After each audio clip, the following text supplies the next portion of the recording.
Jacques Chenet, bienvenue. Enchanté. Bonjour. Installez-vous. Merci beaucoup. Pour le Café Politique, vous êtes le tout nouveau secrétaire départemental du Parti Socialiste, tout juste élu au tout début du mois d'avril. Je reprends les chiffres. Au premier tour, vous êtes arrivé en tête devant le maire de Saint-Arnoult-en-Yvelines, Jean-Claude Husson, et le conseiller d'opposition de Morpa, Ismaïla Vanne.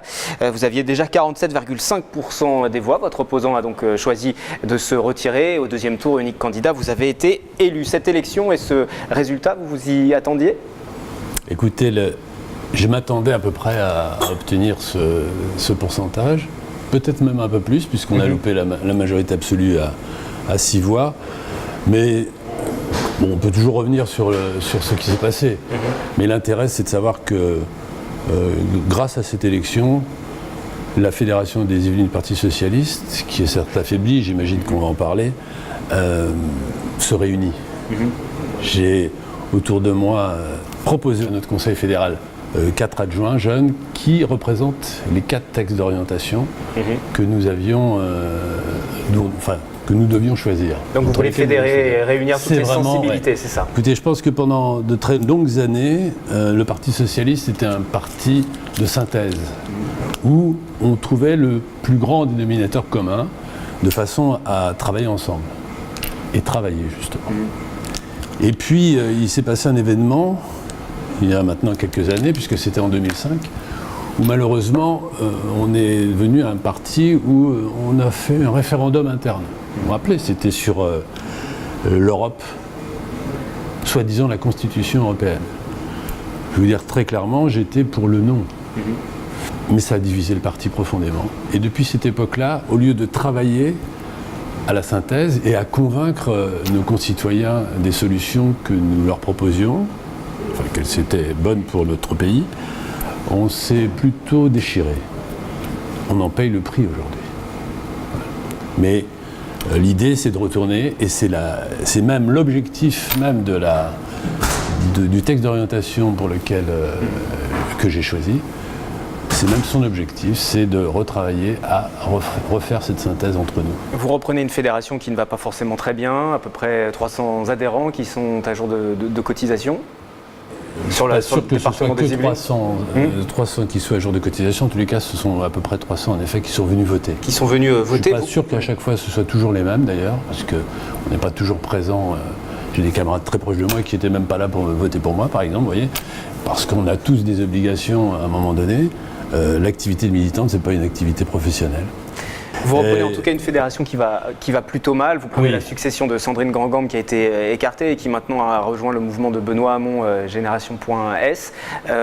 Cette division de la gauche, ce passage de Benoît Hamon aussi, ça fait du mal au Parti Socialiste ? Alors ça forcément fait du mal, mais je vais revenir légèrement dessus. Je voudrais un petit peu vous situer ce que je faisais. J'étais jusqu'à présent trésorier de la fédération. Donc déjà dans une direction entre guillemets amoniste. Parce qu'on avait la particularité, c'est ce que je vous expliquais juste avant, une fois qu'il y avait une majorité, d'écarter un peu les autres. J'étais dans cette majorité et j'étais le trésorier. J'ai pas suivi Benoît Hamon. Sandrine Grand-Gambe, ce que je regrette d'ailleurs, a été écartée pour des raisons qui n'ont strictement rien à voir avec ce qui s'est passé au sein du Parti Socialiste. Elle a rejoint Génération. C'est évidemment regrettable qu'on se soit divisé. Il y a une centaine de militants qui sont partis, à grand bruit, parce que c'est un peu logique, quand on crée un mouvement, on veut se différencier, c'est aussi un peu le danger. Il faut aussi que nous, on se retienne dans ce sens-là, c'est-à-dire que vouloir toujours se situer par rapport à nos, entre guillemets, concurrents, alors qu'à un moment donné, on va devoir forcément travailler ensemble sur les prochaines échéances. Peut-être pas les européennes, parce que malheureusement, je crains qu'elles ne servent pour chaque parti à se compter, à compter ses forces, ce qui va être profondément dommageable, parce qu'il y a un vrai problème. L'Europe, c'est quelque chose d'extrêmement important pour nous, socialistes. Ce qui aussi nous différencie de certaines autres forces qui étaient de gauche mais qui se disent en dehors de la gauche, bizarrement maintenant. Mais je suis tout à fait confiant dans notre capacité à travailler ensemble, même s'il est évidemment trop tôt pour en parler plus, pour s'avancer beaucoup plus. Vous avez 67 ans, vous êtes membre du Parti Socialiste depuis 40 ans. Il a bien évolué ce parti. Qu'est-ce qui vous a motivé il y a 40 ans? Quelles sont les figures qui vous ont fait rejoindre le Parti socialiste? Écoutez, ça peut paraître étrange, mais à l'époque, d'abord, premièrement, je ne suis pas un homme. La preuve, c'est que je n'ai pas suivi Benoît Hamon. Je ne suis pas d'accord avec sa stratégie. Mais à l'époque, je suis rentré, pas pour suivre, mais parce que j'ai commencé à militer au Parti socialiste à Louvciennes, où j'habitais, et c'était le creuset de la circonscription, en tous les cas, de Michel Rocard. Donc, j'ai commencé au Parti socialiste en tant que rocardien. Et à l'époque, je m'estimais déjà à la gauche du Parti socialiste. Je n'ai pas beaucoup changé sur mes engagements, et en particulier, par exemple, sur l'importance que doit prendre pour les socialistes l'entreprise. Je viens du privé, moi. J'ai toujours travaillé dans le privé. J'étais directeur financier d'une société. Donc, le public, je défends profondément le service public. C'est aussi dans notre ADN de socialiste. Mais j'ai aussi une grande attention à ce qui se passe au niveau de l'entreprise privée. Nous allons fêter les 40 ans de mai 68. Ouais. C'est ça, mai 68. 50 ans. Hein. 50 ans, oui. C'est ça, j'en ai oublié. C'est gentil de me rajeunir. Mais justement, je vais vous poser la question sur votre âge et puis sur mai 68 en tout Alors, cas. Mai 68, mai 68 j'avais 18 ans. J'étais au lycée qu'on appelait à l'époque Léon Desoyer, mais qui s'appelle aujourd'hui Jean-Baptiste Poquelin à Saint-Germain-en-Laye. J'étais très engagé, mais pas dans un mouvement, dans le mouvement de mai 68, mais dans aucun de ces groupes d'extrême gauche qui se profilaient déjà à l'époque et que j'ai rencontré très souvent à l'université, puisque j'ai fait des études à Nanterre après. Mais j'étais en effet, c'est le début de ma rencontre avec le politique. Voilà. Et depuis, je continue à mon niveau. Jusqu'à présent, je n'ai pas des responsabilités fonctionnelles de trésorier, mais je n'ai jamais occupé des responsabilités politiques. Je continue à militer pour ces idées. Vous vouliez revenir sur votre âge? Oui, parce que ça peut paraître étrange à 67 ans de prendre ce type de responsabilité. En réalité, je pense que c'est aussi une garantie pour mes camarades que c'est pas une carrière politique que je commence. Vous voyez. Jusqu'à présent, les premiers secrétaires fédéraux de tous les partis, c'était une sorte de marchepied, vous voyez. Moi, c'est pas du tout mon objectif. Dans 3 ans, croyez-moi, je reviendrai au militantisme de base. Vous passerez la main. Et je passerai la main, oui. C'est certain. C'est pour ça d'ailleurs que j'ai choisi de m'entourer, et esprit de synthèse, de m'entourer de 4 jeunes premiers secrétaires fédéraux adjoints, pour justement que, pas forcément l'un des 4, mais en tous les cas, que la main soit passée aux jeunes. Aujourd'hui, le nouveau responsable national du Parti socialiste, sa ligne vous satisfait? Totalement, c'est celle que j'ai votée. C'est une ligne, lui aussi, alors c'est très clair, je pense, lui aussi, bon, certes il est député, mais je crois que contrairement à beaucoup d'hommes politiques, je doute qu'il ne se rase le matin en espérant devenir président de la République. Le texte que j'ai voté et dont il est le premier signataire, je ne vais pas dire qu'il a écrit tout, c'est un texte qui remet le Parti socialiste dans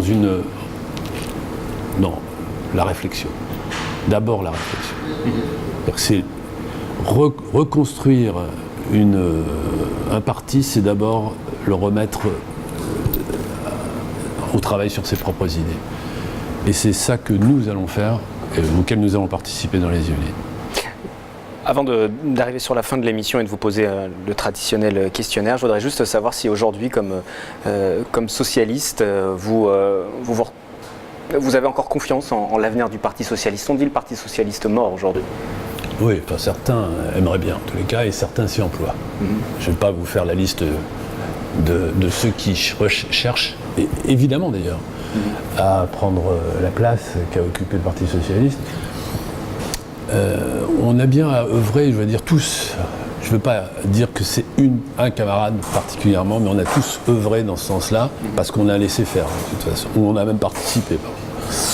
Mais je ne crois pas du tout qu'il est mort, parce que les idées qu'on défend, européennes, sociales, démocratiques, républicains, je dirais, ne sont pas exactement dans l'ADN de tous les partis, dont les militants nous sont parfois proches, mais qui ont des positions extrêmement bizarres. Vous savez, moi j'ai bien connu, à la gauche du parti, Mélenchon par exemple. Je sais comment il fonctionne. J'ai forcément connu, j'ai été même assez proche, en tous les cas des proches de Benoît Hamon. Je pense que nous, par contre là, nous pouvons très bien travailler ensemble, y compris au niveau de l'organisation même de ce mouvement. Je suis issu d'une famille dont mon père était communiste, donc je connais aussi très bien le Parti communiste et là aussi je crois qu'il y a des possibilités. En ce moment, je dirais qu'on n'est pas forcément en odeur de sainteté auprès de ces mouvements. Mais il en est complètement différemment. Là, on parle d'entité, vous voyez. Et quand il s'agit d'hommes, de femmes et d'hommes, dans les communes, dans les organismes divers où nous siégeons ensemble, les choses sont complètement différentes. Et donc je suis, en effet, plein d'espoir. Ça ne veut pas dire forcément que les choses ne peuvent pas très mal se terminer. On a vu des partis quasiment disparaître et qui survivent avec très peu de militants. Les radicaux, le Parti communiste malheureusement, et le PSU.